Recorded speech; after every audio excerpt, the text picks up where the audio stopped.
مودی کی حکومت میں مسلمان محفوظ نہیں ہیں۔ جی ہاں، یہ سنسنی خیز انکشاف ساؤتھ ایشیا اسٹیٹ مائنارٹیز نامی ادارے نے کیا ہے۔ اس نے اپنی سالانہ رپورٹ پیش کرتے ہوئے کہا ہے کہ بی جے پی کی قیادت والی مرکزی حکومت نے پچھلے سال شہریت ترمیم بل لاتے ہوئے ہندوستان کے مسلمانوں کو خطرے میں ڈال دیا ہے اور ہندوستان کے مسلمان مودی کی حکومت میں محفوظ نہیں ہیں۔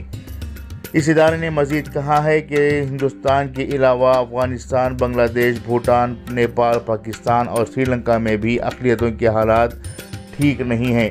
اس رپورٹ میں اقلیتوں کے حقوق اور آزادی و تحفظ کے تعلق سے تفصیلات دی گئی ہیں۔ رپورٹ میں کہا گیا ہے کہ دنیا بھر کے سماجی حالات میں پچھلے کچھ سالوں سے تیزی کے ساتھ تبدیلیاں آ رہی ہیں۔ ان میں بھارت کے معاملات بالکل ہی الگ ہیں۔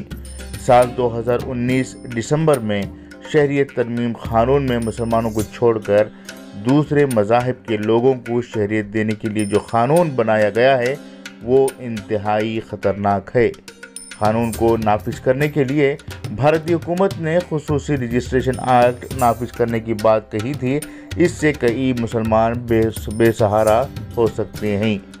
رپورٹ میں یہ بھی کہا گیا ہے کہ سال 2014 میں مرکز پر بی جے پی حکومت آنے کے بعد اقلیتوں اور دیگر مذاہب و پسماندہ طبقات پر براہ راست حملے ہو رہے ہیں اور مسلمانوں کے لیے حالات بدتر ہوتے جا رہے ہیں۔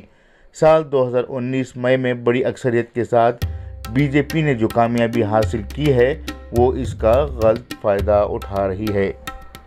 اقلیتوں کے لیے جو بیرونی ممالک سے امداد مل رہی تھی، اس امداد کو ختم کرنے کے لیے بھی فارن ڈونیشن ایکٹ کو سختی سے نافذ کیا گیا ہے۔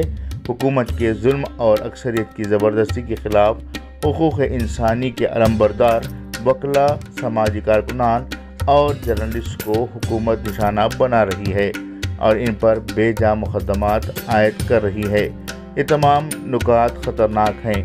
رپورٹ میں جموں کشمیر کے خصوصی اختیارات کو ختم کرنے پر بھی تشویش کا اظہار کیا گیا ہے۔